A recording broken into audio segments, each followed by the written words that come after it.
அஸ்ஸலாமு அலைக்கும் viewers, welcome to star Ziyad kitchen. இன்றைக்கி நம்ம கிச்சனில் ரொம்பவுமே டேஸ்டான ஹெல்த்தியான sweet corn and vegetable soup எப்படி செய்கிறதுதாங்க பார்க்க போகிறோம்.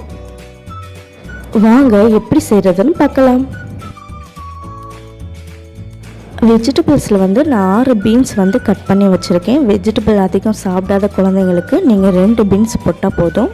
அதே மாதிரி தான் கேரட், நான் 2 கேரட் கட் பண்ணி வச்சுருக்கேன். நீங்கள் 1 கேரட் சேர்த்தா கூட போதும். அடுத்தது வெங்காயம் நான் 1 கட் பண்ணி வச்சுருக்கேங்க. நீங்கள் வெஜிடபிள் அதிகம் சாப்பிடாத குழந்தைங்களுக்கு ஹாஃப் போட்டால் கூட போதும். என்னோடய குழந்தைங்க வெஜிடபிள்ஸ் சாப்பிடுவாங்க, அதனால் நான் எல்லாத்தையும் அதிகமாக சேர்த்துருக்கேன். அப்புறமா ஸ்வீட் கார்ன் 1 பீஸ் ஃபுல்லாக உரிச்சு வச்சுருக்கேங்க. அதில் பாதி எடுத்து மிக்ஸி ஜாரில் சேர்த்துருங்க. இது நம்ம நல்லா அரைக்க போகிறோம். மீதி பாதியை தனியாக எடுத்து வச்சுருங்க. இப்போ இதை அரைச்சிடலாம்.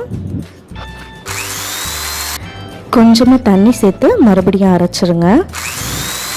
பாருங்கள், இந்த மாதிரி அரைச்சி வச்சுக்கோங்க. லைட்டாக திப்பியாக இருந்தாலும் பரவாயில்ல. அடுத்தது ஒரு அகலமான பாத்திரத்தை அடுப்பில் வச்சுக்கோங்க. அதில் ஒரு மீடியமான கிளாஸ் எடுத்துக்கோங்க. அதில் 3 கிளாஸ் அளவு தண்ணி சேர்த்துக்கோங்க. நம்ம ஸ்வீட் கார்ன் எடுத்து வச்சோம்ல மீதி பாதி, அதை சேர்த்துக்கோங்க. நம்ம கட் பண்ணி வச்ச வெஜிடபிள்ஸ் எல்லாம் சேர்த்துக்கோங்க. பீன்ஸு, கேரட்டு, வெங்காயம் சேர்த்துக்கோங்க. பச்சை பட்டாணி இருந்தால் அது கூட கொஞ்சம் சேர்த்துக்கலாம். அடுத்தது 2 பல் பூண்டு கட் பண்ணி வச்சுருக்கீங்க, அதை சேர்த்துக்கோங்க. இந்த சூப்புக்கு தேவையான அளவு உப்பு சேர்த்துக்கோங்க. 1 டீஸ்பூன் மிளகுத்தூள் சேர்த்துக்கோங்க. குழந்தைங்க சாப்பிடுவாங்கன்னா துருவின இஞ்சி கூட நீங்கள் சேர்த்துக்கலாம். இப்போ இதை மூடி வச்சு இந்த காய்கறிகளை நல்லா வேக விடுங்க. ஒரு பவுல் எடுத்துக்கோங்க. அதில் 2 டீஸ்பூன் சோள மாவு சேர்த்துக்கோங்க.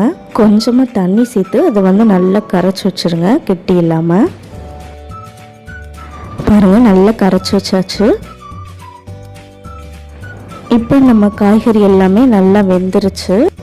நம்ம முதல்ல அரைச்சி வச்ச அந்த ஸ்வீட் கார்ன் விழுதை சேர்த்துக்கோங்க. ஸ்வீட் கார்ன் விழுதை சேர்த்து நல்லா மிக்ஸ் பண்ணி விட்டுருங்க. அடுத்ததாக நம்ம தண்ணீரில் கரைச்சி வச்ச அந்த சோள மாவை சேர்த்துக்கோங்க. நல்லா மிக்ஸ் பண்ணி விட்டுருங்க. காயெல்லாம் ஏற்கனவே வெந்துருச்சு, அதனால் இது ஒரு கொதி கொதிச்சா போதும். கொதி வந்ததும் மறுபடியும் 1 டீஸ்பூன் மிளகுத்தூள் சேர்த்து கொஞ்சமாக கொத்தமல்லி தழை சேர்த்துக்கோங்க. அவ்வளோதாங்க, சூப்பராக நம்மளுக்கு sweet corn vegetable soup ready ஆயிடுச்சு. கடைகளில் விற்கிற சூப் பாக்கெட் செஞ்சு கொடுக்குறதுக்கு பதிலாக நீங்கள் இப்படி வீட்டிலே ஹெல்த்தியாக செஞ்சு கொடுங்க. ரொம்பவே சூப்பராக இருக்கும். டேஸ்ட்டும் பார்த்திங்கன்னா ரொம்பவே சூப்பராக இருக்கும். நீங்களும் கண்டிப்பாக இந்த ஹெல்த்தியான வெஜிடபிள் சூப்பை வீட்டில் ட்ரை பண்ணி பாருங்கள். அப்படியே மறக்காமல் ஸ்டார் ஜியாத் கிச்சன் சேனலை சப்ஸ்கிரைப் பண்ணி பக்கத்தில் இருக்கிற பெல் பட்டனையும் கிளிக் பண்ணிடுங்க. அப்போ தான் எங்களோட வீடியோஸோட அப்டேட்ஸ் உடனுக்குடன் உங்களுக்கு நோட்டிஃபிகேஷனாக வரும்.